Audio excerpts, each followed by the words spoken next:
Өлкөдө жүрүп жаткан эпидемиологиялык кырдаалга байланыштуу Нарын шаардык мэриясы тарабынан тиешелүү мекемелер менен биргеликте атайын комиссия түзүлүп, элге кызмат көрсөткөн мекеме ишканаларда санитардык талаптардын канчалык деңгээлде аткарылышын текшерүүгө алышты.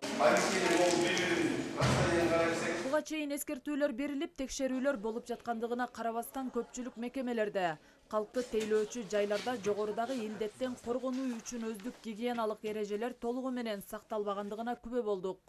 Алып айтсак, Айыл банк, РСК банк жана Кыргызстан коммерциялык банктарында, ошондой эле калкты тейлөө борборунда бет капсыз, бейкапар жүргөндөр арбын. Кирип атканда обязательно масканы требовать этишет кыздар. Биякта бизде каралды турган майкасы бар, алдагы постоянно. Анан азыркы убакта бизде көп эле жарандар бар экен.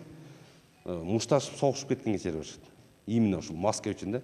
Силер эмне үчүн андай болсо, ар бирибизге маска берип киргизгиле дейт. Биз эми канча кишини күнүгө 200 киши келет, 200 кишини маска менен обеспечение кыла албайбыз.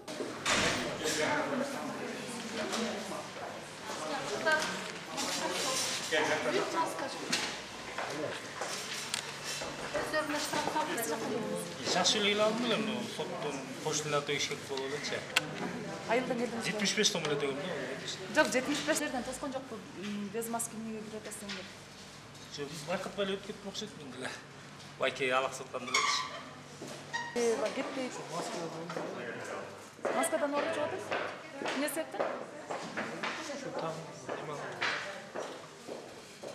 Элдин баары эле тагынып жүрбөйбү? Эмнеге сиз дем ала албайсыз? Азыр маска тагынбаганда оору жукпайбы сизге? Маска барбы жаныңызда? Тагынбайсызбы? Маалым болгондой, көпчүлүк калкка кызмат көрсөтүүчү мекемелерде эрежелер толук сакталган эмес. Алардын айрымдарына эскертүүлөр берилсе, айрым мекеме кызматкерлерине айып пулдар салынып, протоколдор түзүлдү. Мисалы үчүн элементарный ушу масканы тагынгандан ушу баары негедир тагынышпайт, өзүнү коргонууну сакташпайт. Ошон үчүн маска тагынбай иштеп атышат. Алынган айып пулдун почти 97-98% өнүп бүткөн, өндүрүлгөн. Алар сөзсүз өндүрүлөт. Төлөбөсө сотко беребиз.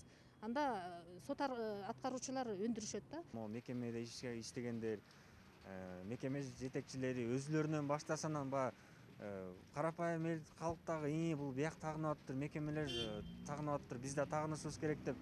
Биз өзүбүз мекеме жетекчилери, мекемеде ишканаларда иштегендер өзүбүз үлгү болсок, андан кийинки мындай карапайым эл дагы угабы деген. Саламаттык сактоо министрлиги коронавирусту жеңүүнүн негизги жолу тартип жана тазалык экенин айтууда. Демек, өлкө бийлиги жана медиктер берген сунуштарды так аткарып, ар бирибиз жоопкерчиликтүү болууга милдеттүүбүз. Азима Жекишова, Жеңиш Абдылдаев, жаңылыктар.